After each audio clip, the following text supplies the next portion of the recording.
Saya mau ajak saudara untuk lihat kitab Kejadian pasal 22. Saya mengajak saudara perhatikan ayat-ayat yang dimaksud dalam pasal 22, mulai dari ayatnya yang ke-16 sampai ayatnya yang ke-18. Kejadian pasal 22 ayat 16 sampai 18. Dan ada baiknya saya mengajak kita semua untuk sama-sama membaca ayat ini. Kita sama-sama semua diberkati pagi hari ini. Yang setuju diberkati, lambaikan tangan saudara. Puji Tuhan. Mari dengan iman kita baca ayat ini, sekaligus kita mau memuliakan Tuhan melalui bacaan firman Tuhan. Ayat 16 kita mulai sama-sama. 2, 3. Katanya, aku bersumpah demi diriku sendiri. Demikianlah firman Tuhan. Karena engkau telah berbuat demikian, dan engkau tidak segan-segan untuk menyerahkan anakmu yang tunggal kepadaku. Ayat 18, maka aku akan memberkati engkau berlimpah-limpah, dan membuat keturunanmu sangat banyak seperti bintang di langit, dan seperti pasir di laut, dan keturunanmu itu akan menduduki kota-kota musuhnya. Ayat 18. Karena keturunanmu lah semua bangsa di bumi akan mendapat berkat, karena engkau mendengarkan firman-Ku. Amin. Terberkati setiap kita yang membaca firman Tuhan, dan saya juga berdoa berkat Abraham senantiasa tercurah dalam kehidupan pribadi, rumah tangga, pekerjaan. Multiplikasi berkat tercurah buat kita semua. Yang setuju diberkati, sekali lagi beri sorak-sorai bagi Tuhan. Kurang kencang, lebih kencang lagi. Tuhan, haleluya. Kalau saya lihat siapa yang diberkati? Semua kita rindu diberkati. Siapa yang mau diberkati dan berkat Tuhan itu berlimpah-limpah tercurah dalam hidupnya?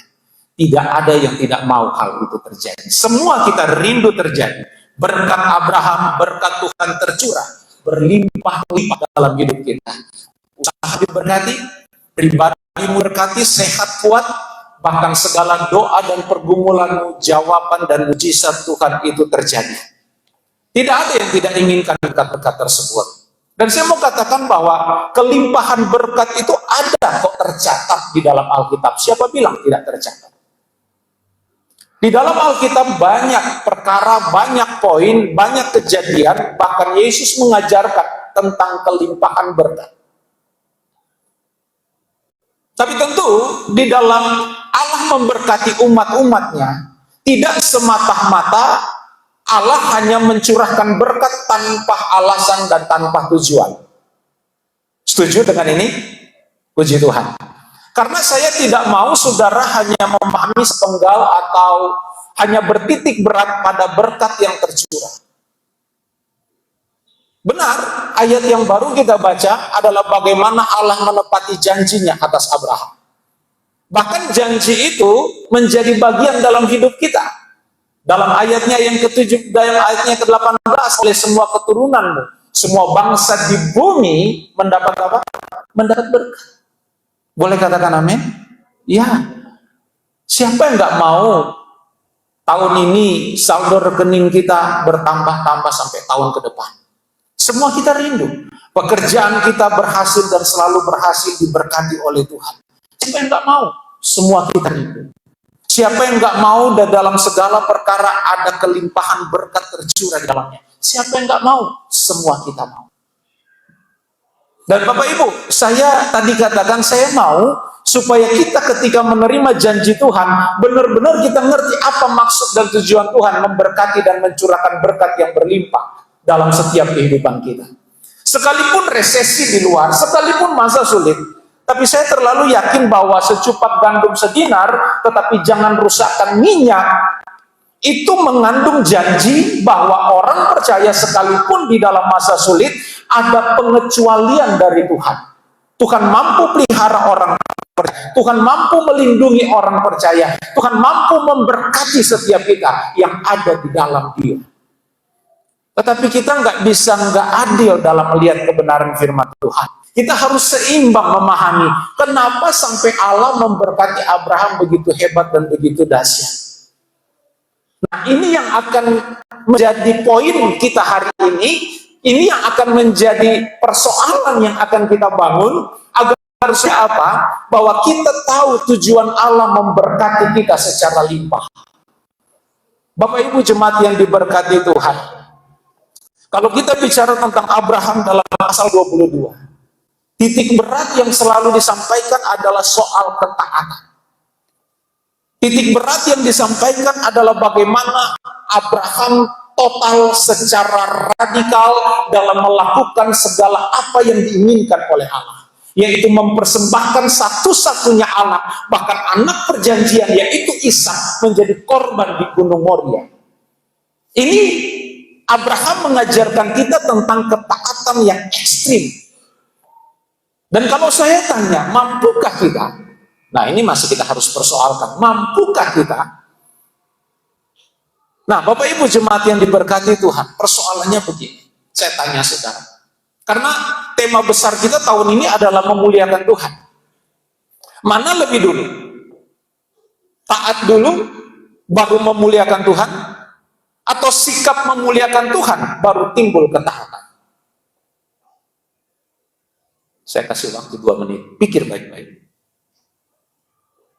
Sudah? Siapa yang sepakat dengan saya? Taat dulu, baru ada sikap memuliakan Tuhan. Siapa yang setuju di sini?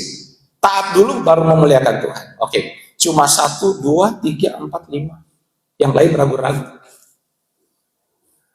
Yang kedua, siapa yang sepakat dan setuju? Sikap memuliakan Tuhan barulah muncul atau timbul ketaatan. Siapa di sini yang setuju?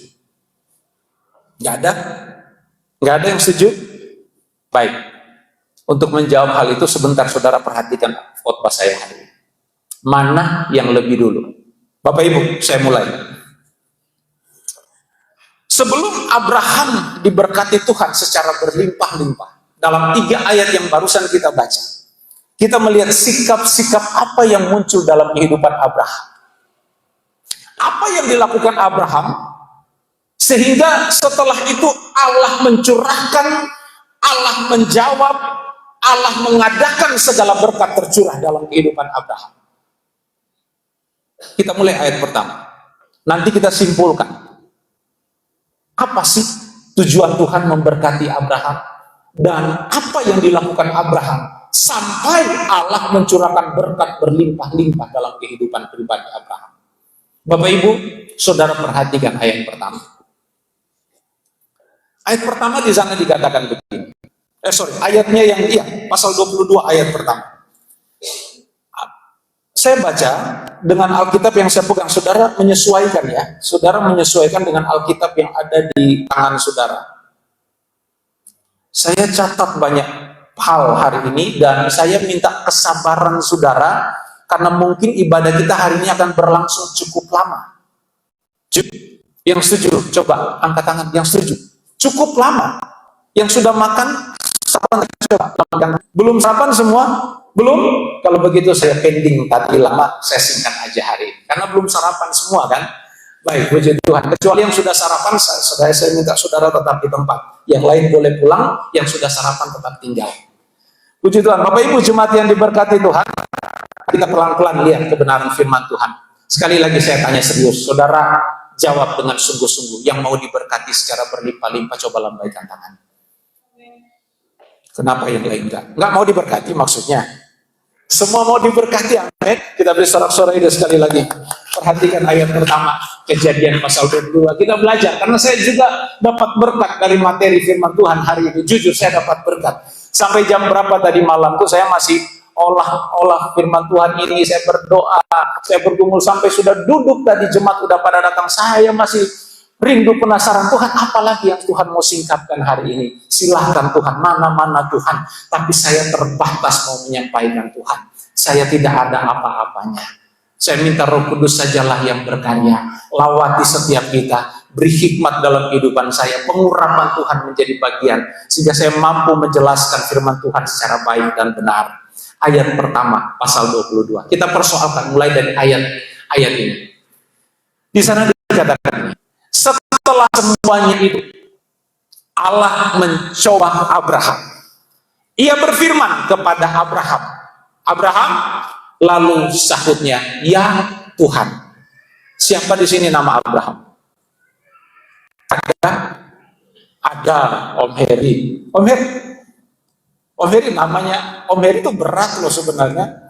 Abraham tuh bapak segala bangsa, bapak orang beriman, sahabat Allah. Siapa yang papanya namanya Abraham?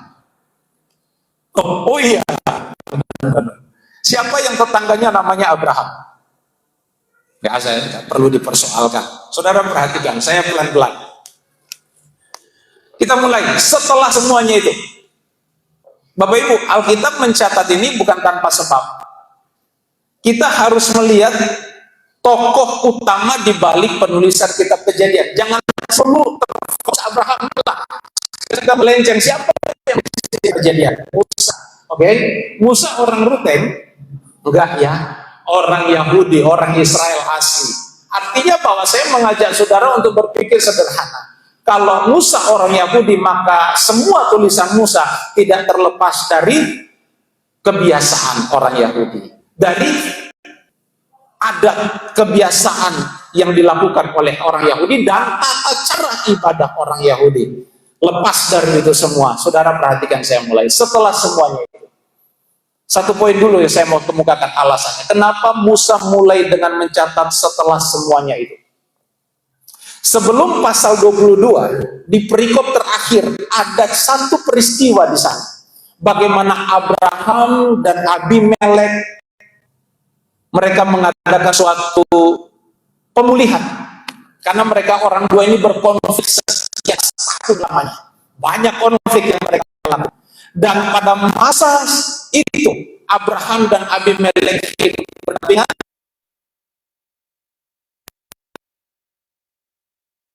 Saling membutuhkan, saling menguatkan, saling memenuhi, saling menopang satu dengan yang lain. Dan di masa itu keadaan Abraham lagi pada masa-masa yang tenang, masa-masa yang sejahtera, masa-masa yang tidak ada konflik lagi seperti sebelum-sebelumnya. Tapi apa kemudian yang terjadi? Setelah masa tenang, setelah masa damai dengan Abimelek, apa yang terjadi? Nanti kita lihat sebentar. Saya bawa dulu kemudian kalimat berikut. Setelah semuanya itu, Allah mencoba Abraham. Ya, kadang-kadang hidup kita nih gini, lagi damai, ya kan? Lagi sejahtera, lagi asik-asik kerja, cobaan datang. Betul? Nah, sudah nggak usah kaget lah, Abraham sudah ngalami lebih dulu. Abraham sebelumnya mengalami masa tenang, masa damai, masa sukacita, bekerja dengan baik, ngurus keluarga dengan baik, menikmati kemurahan Tuhan dan lain sebagainya. Tahu-tahu ayat 11, setelah semuanya itu Allah mencobai Abraham. Jadi saya mau katakan begini, timbulkan dalam diri kita sikap waspada. Ketika kita dalam masa-masa sukacita, damai, sejahtera, lagi nyaman sana sini, lagi asik kerja, hati-hati. Bisa saja pada saat-saat itu tiba-tiba Allah mengadakan sesuatu yang dahsyat dalam hidup kita, seperti Abraham. Nah, kata mencobai di situ tidak seperti iblis mencobai Yesus. Kata mencobai di situ memiliki makna yang berbeda ketika Alkitab menarasikan Yesus dicobai oleh iblis. Allah mencobai Abraham bukan untuk tujuan yang celaka. Allah mencobai, kata mencobai di sini bukan bermaksud untuk supaya Abraham itu celaka, tidak ada. Tapi kata mencobai di situ memiliki makna tentang bagaimana tindak lanjut Allah di dalam memproses Abraham. Sebelum pada endingnya 3 ayat terakhir yang kita baca tadi, berkat Tuhan tercurah di sana. Jadi ketika Allah melakukan sesuatu yang besar, yang mungkin dalam konsep berpikir kita Allah mencobai kita. Tidak ada tujuan Allah merancangkan kecelakaan seperti kata mencobai ketika iblis mencobai Yesus di padang gurun. Berbeda jauh maknanya. Lanjut. Setelah semuanya itu, Allah mencoba Abraham. Ia berfirman kepada Abraham. Lalu sahut Abraham. Nah, ini yang menarik. Ya Tuhan. Bapak Ibu, kata ya Tuhan di sini bukan sekedar Abraham menanggapi dengan biasa-biasa, ya Tuhan. Ada apa Tuhan? Enggak. Tapi kata ya Tuhan di situ memiliki Alkitab Perjanjian Lama menggunakan kata hinei. Apa makna hinei? Kata hinei ini memiliki makna begini. Ketika Abraham mendengar suara Tuhan, Abraham mengambil sikap dan posisi menjawab Allah dengan dia berfirman hari itu, ya Tuhan, inilah keberadaan hidupku, segalanya bagimu. Paham? Jadi kata ya Tuhan di situ tidak seperti kata ya Tuhan dalam konteks pemahaman kita, ah ya Tuhan, selesai. Tetapi di situ kata hine ini memiliki makna yang mendalam, bukan sekedar kata ya Tuhan dalam terjemahan bahasa Indonesia, tetapi memiliki makna bahwa Abraham berkata, ini aku Tuhan, keberadaan hidupku kupersembahkan untuk melayani. Wah, ini sikap yang perlu kita teladani, Bapak Ibu. Mau diberkati kan? Mau berkat itu tercurah berlipat kali ganda, bukan? Maka sikap ini harus muncul dalam hidup kita. Ketika kita mendapatkan remah dalam sebuah firman mungkin. Ketika saya berkhotbah, saudara mendapat kekuatan dari firman Allah yang saudara mendapat kekuatan dari firman Allah yang saya dan Abraham berkata, ini aku Tuhan, segenap hidupku tersedia bagi. Ketika saya merenungkan ini, maka saya katakan wajar kalau berkat Tuhan atas Abraham tercurah berlipat kali ganda. Tercurah berlipat kali ganda. Apa yang kita tarik dari pesan atau apa yang tarik dari makna hineini ini dalam kehidupan kekristenan kita hari-hari ini? Di sini Alkitab sedang mau mengajarkan kita bahwa kalau kita mau diberkati secara berlimpah-limpah, ada satu hal yang perlu kita garis bawahi. Apa? Pengabdian total, penyerahan total untuk menyenangkan hati Tuhan, apapun yang Tuhan mau. Siap? Apapun yang Tuhan mau kita lakukan, saudara siap? Ada orang di bawah. Saudara siap melakukan segala kehendak Tuhan? Saudara siap? Puji Tuhan. Nanti saya Om Abed, pengurus gereja, tolong catat hari ini. Kita akan buat kegiatan di GPD Hosana 1 minggu full. Dan jemaat harus hadir terus. Siap? Setiap hari kita ibadah? Om Robin bilang, Om saya tinggal di Borok, Om. Om Benny bilang, Om bagaimana saya tiap hari naik, Om? Ini berandai-andai. Tetapi sekali lagi saya mau katakan gini, sederhananya, kalau kita mau dilipat gandakan berkat Tuhan tercurah, ketaatan pasti. Tetapi satu hal, dari ayat ini kita belajar, sikap yang mendahului ketaatan adalah sikap menanggapi Allah yang besar. Ketika kita menanggapi Allah yang besar, maka di situ artinya kita sedang menanggapi kemuliaan Allah yang besar nyata ada dalam setiap kehidupan kita. Jadi mana yang lebih dulu?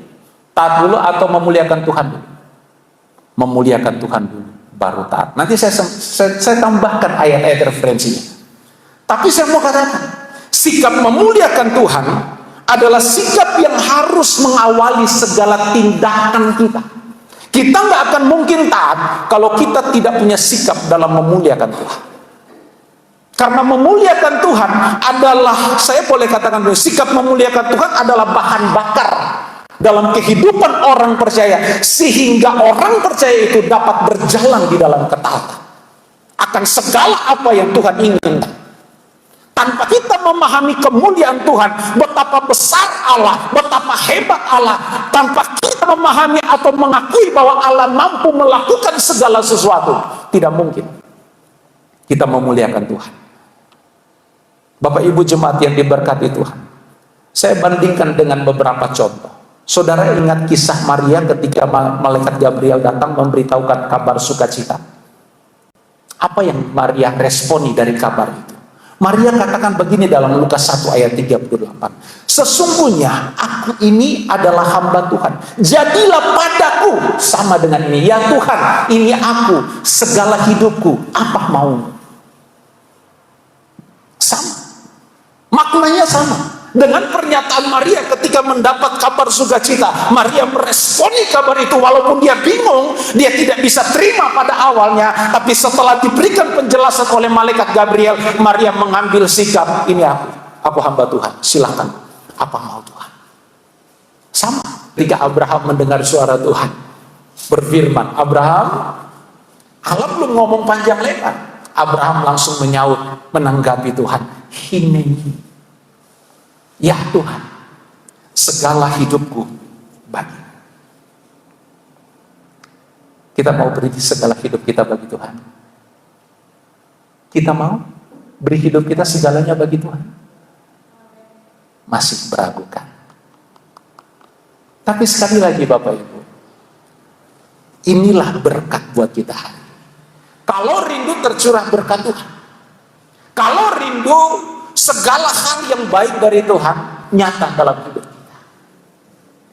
Contoh Yesaya. Yesaya juga di dalam Yesaya 6 ayat 8. Yesaya katakan begini.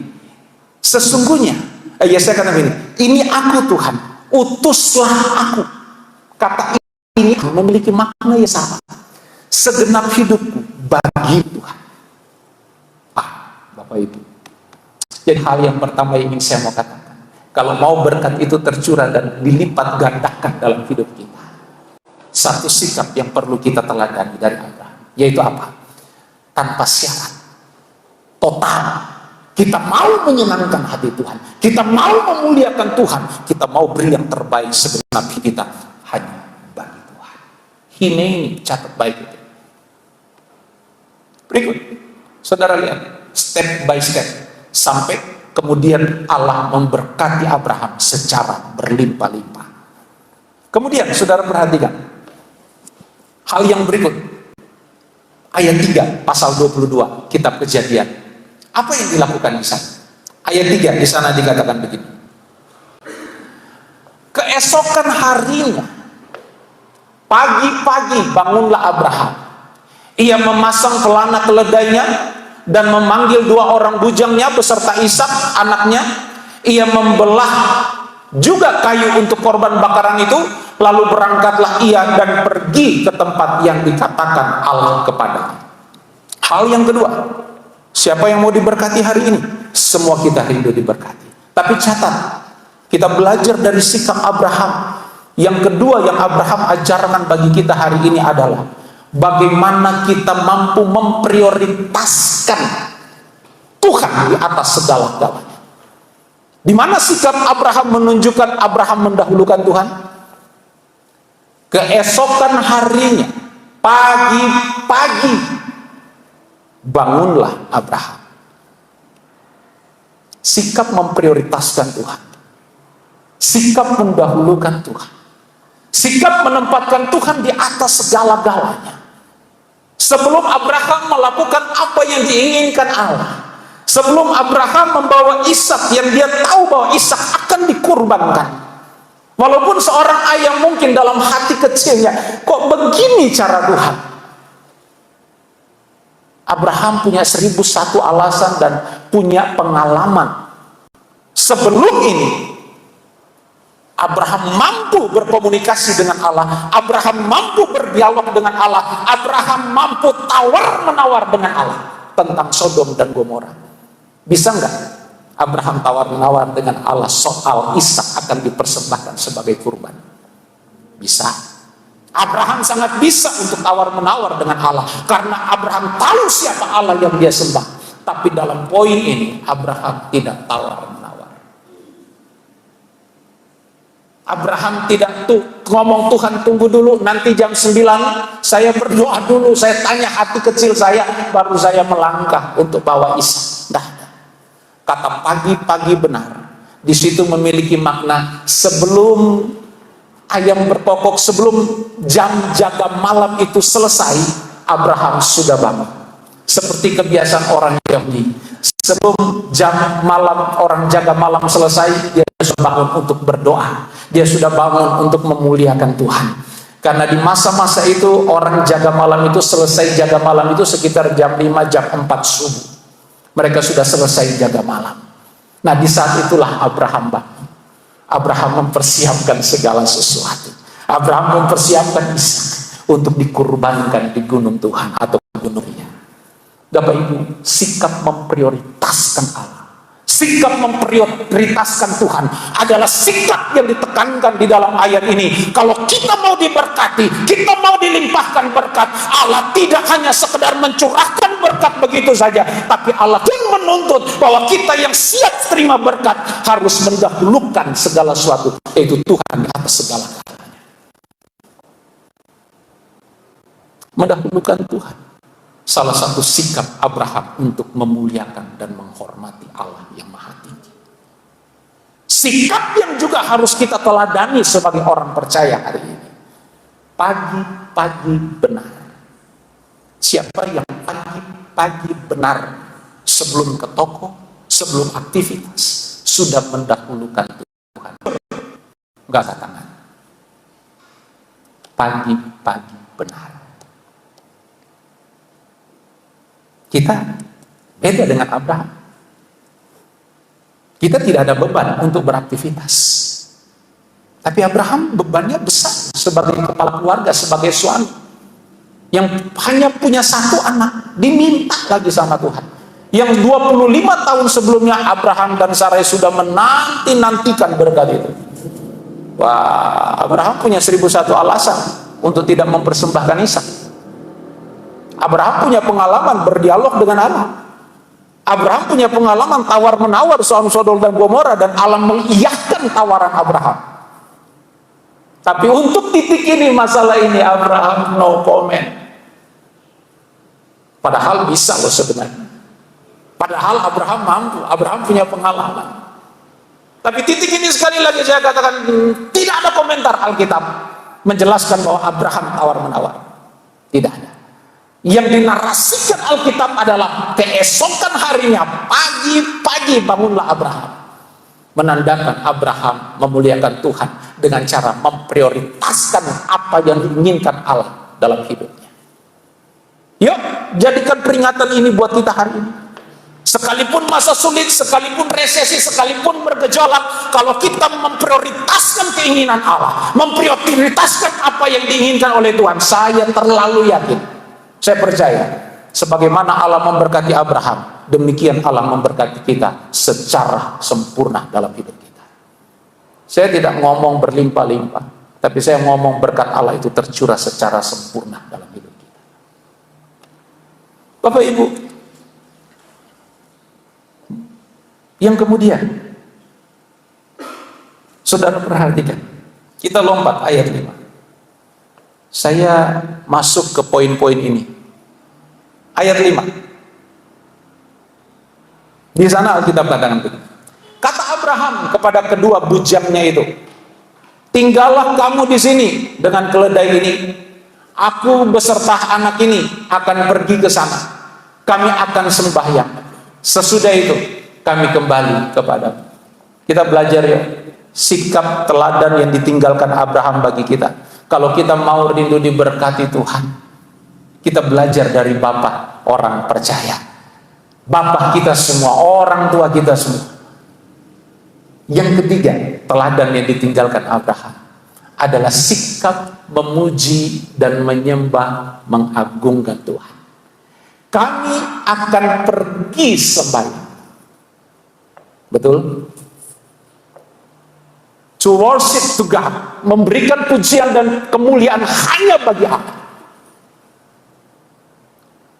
Teladan yang luar biasa yang kita katakan untuk kita teladani hari ini.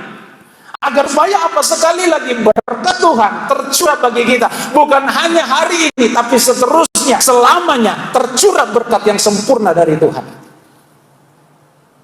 Yang ketiga kita belajar, Abraham tidak hanya bangun pagi-pagi mendahulukan Tuhan, tetapi melangkah maju selangkah demi selangkah. Tidak hanya membuktikan taatannya, tetapi dia sekaligus melangkah mendekati apa yang Tuhan inginkan, guna menyembah dan memuji Tuhan di tempat di mana nanti kemudian Abraham akan mempersembahkan Ishak. Ini suatu hal yang luar biasa bagi kita, memuji menyembah Tuhan. Dan Yesus katakan, yang Yesus cari di kemudian hari adalah mereka yang hidup di dalam pujian dan penyembahan. Orang Kristen harus masuk dalam tahap ini. Orang Kristen harus ada dalam level ini. Karena itu juga yang Yesus inginkan. Kemudian hari kita semua diinginkan agar kita pengikut-pengikutnya menjadi orang yang tahu memuji, orang yang tahu menyembah, orang yang tahu mengagungkan kebesaran Tuhan dalam hidup pribadi lepas pribadi. Kita belajar dari Abraham. Dan satu contoh teladan juga yang mungkin saya bisa sisipkan dalam poin ini. Bagaimana ketika Ayub setelah menghadapi ujian, ketika mendengar kabar yang buruk. Dalam kitab Ayub pasalnya yang pertama ayat 20 dan 21, sikap Ayub berkata, apa yang Tuhan beri, apa yang Tuhan ambil, silahkan, terpujilah nama Tuhan. Ayub tidak protes. Abraham tidak protes. Abraham tidak berdialog, tidak melembutkan hati Allah untuk membatalkan niat Allah mempersembahkan Ishak. No, tapi Abraham tetap melangkah maju, menunaikan tugas, melakukan keinginan Bapa di surga. Bahkan dia melangkah maju untuk memuji-muji Allah. Bapak Ibu, sebagai orang percaya yang hidup di akhir zaman, tantangan di depan itu semakin luar biasa. Kadang tantangan membuat kita nggak bisa memuji Tuhan.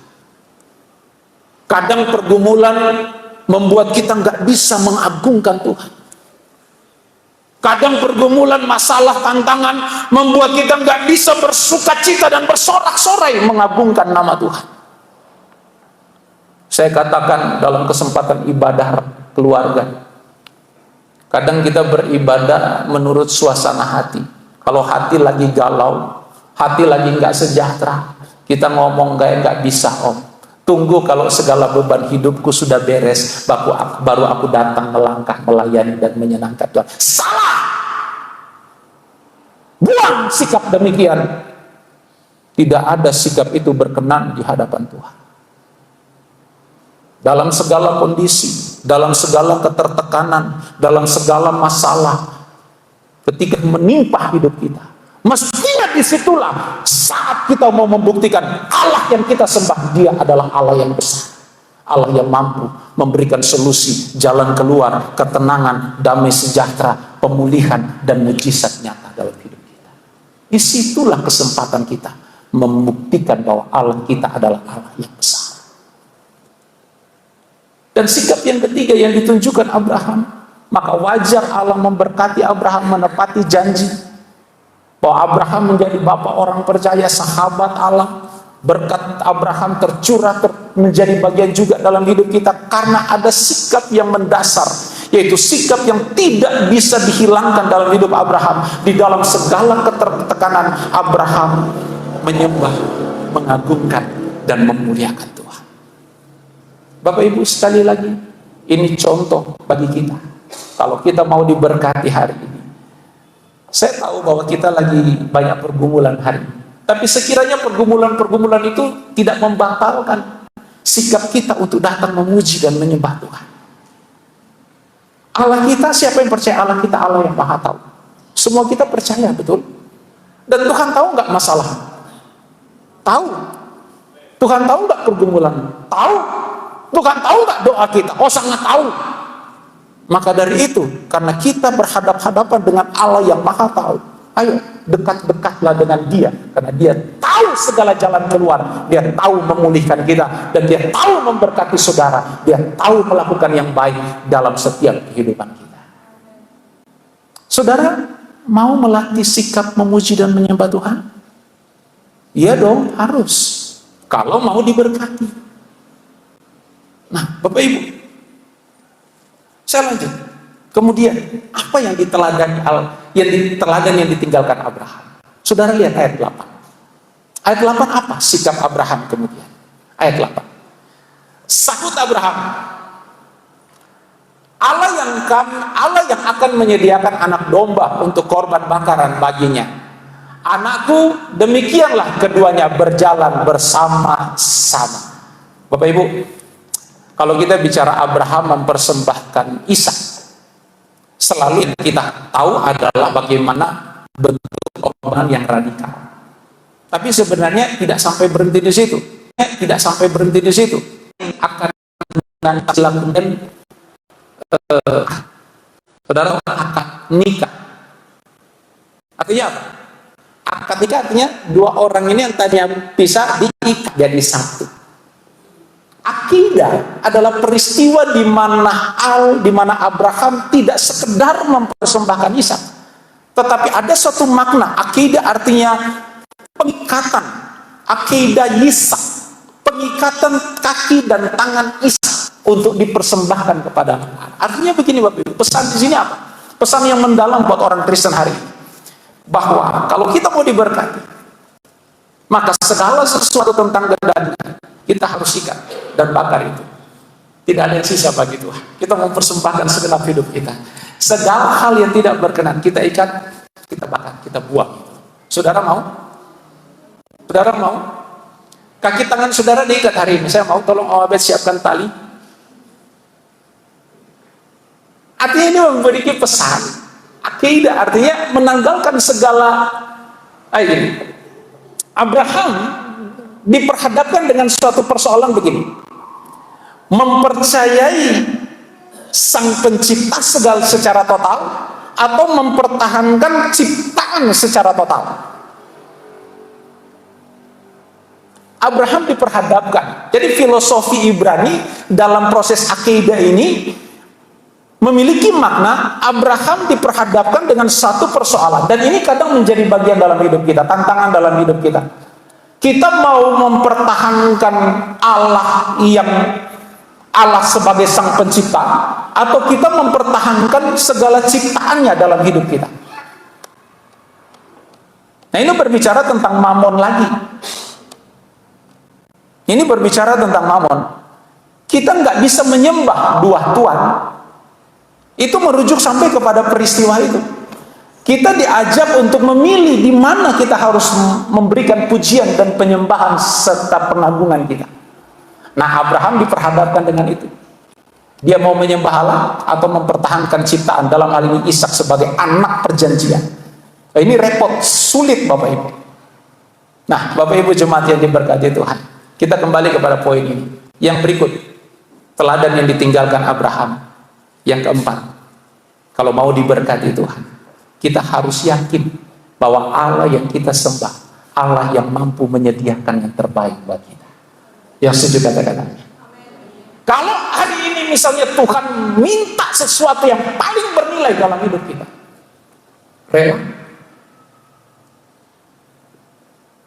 Kalau saudara percaya bahwa Allah sanggup mengganti, Allah sanggup melipat gandakan berkat, Allah sanggup menyediakan segala sesuatu. Tiba-tiba hari ini Allah berfirman, refleks, serahkan segenap hidupmu, tubuh, jiwa, dan rohmu, hari ini engkau akan pulang kepada. Ibu gembala pasti nangis, jangan dulu Tuhan. Deo sama GB bilang, ini Tuhan yang benar atau Tuhan yang tidak benar sih begini. Tapi kita harus siap untuk memberi yang terbaik bagi Tuhan. Apa yang terbaik bagi Tuhan? Yang bisa menjawab itu adalah pribadi lepas pribadi. Apa yang terbaik dalam hidup kita yang harus kita berikan bagi Tuhan? Dan itu dilakukan oleh Abraham. Sahut Abraham kepada Allah, kepada anaknya, Allah mampu menyediakan. Yehova Jireh, Allah mampu mengadakan, Allah mampu menyiapkan, Allah mampu menyiapkan segala yang terbaik sekalipun belum ada di hadapan mata kita. Dan itu juga yang diajarkan dalam kitab Ibrani, bahwa iman adalah dasar dari segala sesuatu yang tidak kita lihat, tetapi dasar dari segala sesuatu yang kita percaya bahwa Allah mampu bekerja melampaui akal sehat dan pikiran kita. Dia mampu melakukan yang terbaik bagi kita. Bapak Ibu, kalau kita lihat kebenaran firman Tuhan hari ini, saya pribadi diberkati. Dan lanjut, saya kan masih panjang nih Bapak Ibu, waktu kayaknya tidak cukup ini. Itu sampai jam goyang-goyang tuh. Saya nggak tahu tandanya apa itu. Jam sampai goyang-goyang begini. Maksudnya mungkin jam itu ngomong, ya lanjut aja, nggak apa-apa. Saudara siap lanjut? Masih ada sekitar mungkin 45 menit ke depan. Bisa ya, puji Tuhan, izinkan saya sampaikan khotbah. Mumpung tidak hujan, jadi nggak apa-apa. Jadi poin yang barusan kita bahas adalah meyakini karakter Allah yang mampu menyediakan segala sesuatu dalam hidup kita. Dia mampu mengadakan yang terbaik dalam hidup kita, kalau kita mau diberkati secara berlimpah dalam hidup kita. Yang berikut, Bapak Ibu. Yang berikut. Ayatnya yang ke-10. Ayat 10. Poin yang kelima. Ayat 10. Saudara perhatikan. Sesudah itu, Abraham mengulurkan tangannya, lalu mengambil pisau untuk menyembelih anaknya. Tindakan terakhir Abraham adalah menyembelih Ishak sebagai kurban.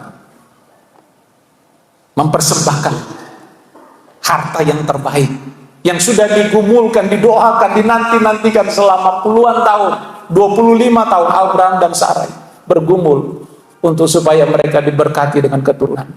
Tapi setelah Ishak tumbuh besar, sehat, kuat, menjadi ahli waris, mungkin pikir-pikir Abraham, Tuhan minta. Dan sudah kita lewati banyak hal yang disampaikan oleh Alkitab. Ayat ke-10 dari 22 kitab Kejadian, tindakan Abraham dia buktikan dengan nyata. Abraham ambil pisau, mau sembelih Ishak. Tapi kita tahu endingnya tidak jadi. Akhirnya Allah menyediakan domba yang tersangkut di semak belukar, menggantikan posisi Ishak. Apa pesan? Ayat 10 ini menitik beratkan, memberikan kita pesan begini. Kalau mau diberkati, bertindaklah di dalam iman secara radikal, totalitas, menghidupkan iman kita. Enak nggak enak, siap nggak siap, jika itu keinginan Tuhan, lakukan itu dengan sukacita. Maka disitulah kita membuktikan bahwa kita benar-benar pengikut Kristus yang setia. Di situ membuktikan bahwa kita benar-benar orang Kristen yang taat.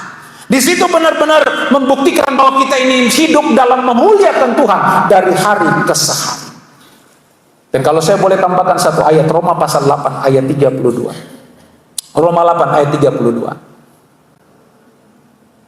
Allah pun membuktikan tindakan ini melalui Yesus. Roma katakan, Ia yang tidak menyayangkan anaknya sendiri, tetapi yang menyerahkannya bagi kita, bagaimana mungkin Ia tidak mengaruniakan segala sesuatu kepada kita bersama-sama dengan Dia?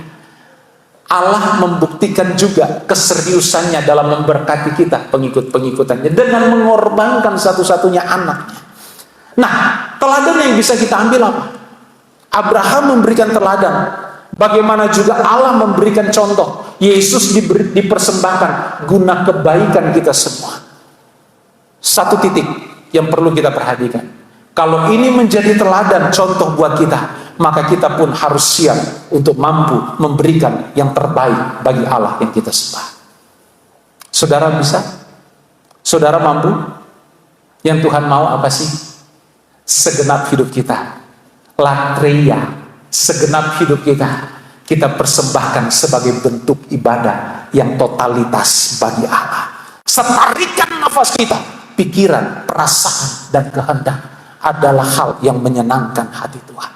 Tidak ada lagi hal-hal yang tidak berkenan yang tersimpan dalam hidup kita. Segenap hidup kita harus menyenangkan hati Tuhan. Bapak Ibu jemaat yang diberkati Tuhan, mana yang lebih dulu? Memuliakan Tuhan atau taat? Memuliakan Tuhan baru taat. Bapak Ibu, di mana sikap pertama kali Alkitab mencatat tentang Abraham menyikapi Allah dengan memuliakan Allah dalam kehidupannya? Saudara tidak akan dapat itu di peristiwa Kejadian pasal 22. Tapi saudara akan temukan peristiwa itu di dalam Kisah Para Rasul. Nah, saudara lihat peristiwa itu, Kisah Para Rasul, pasalnya yang ke-7. Saudara lihat, Kisah Para Rasul pasal 7. Ayatnya yang kedua. Kisah pasal 7 ayat kita bersama-sama. Jawab Stefanus, "Hai saudara-saudara dan bapak-bapak, dengarkanlah, Allah yang maha mulia telah menampakkan dirinya kepada bapa leluhur kita." Siapa? Abraham. Ketika ia masih di mana? Di Ur Kasdim. Sebelum ia menetap di mana? Di Haran. Abraham sudah menanggapi kemuliaan Allah yang besar dalam hidupnya ketika dia masih ada di kampung halaman di Mesopotamia, di Ur Kasdim. Jauh sebelum Abraham ngelang-lang buana di padang gurun, jauh sebelum Abraham akan mempersembahkan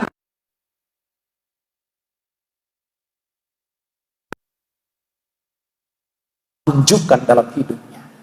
Kurang bukti, saya tambah satu bukti. Musa, sebelum Musa taat melakukan firman Allah, yaitu membebaskan Israel, apa yang Musa alami? Semak duri yang terbakar namun tidak hangus. Betul? Berbicara tentang kehadiran dan kemuliaan Allah. Allah menampakkan kemuliaan di hadapan Musa, dan saat itu Musa menanggapinya, dan Musa katakan, "Aku siap Tuhan." Musa tunduk dan taat. Demikian juga dengan Yesaya.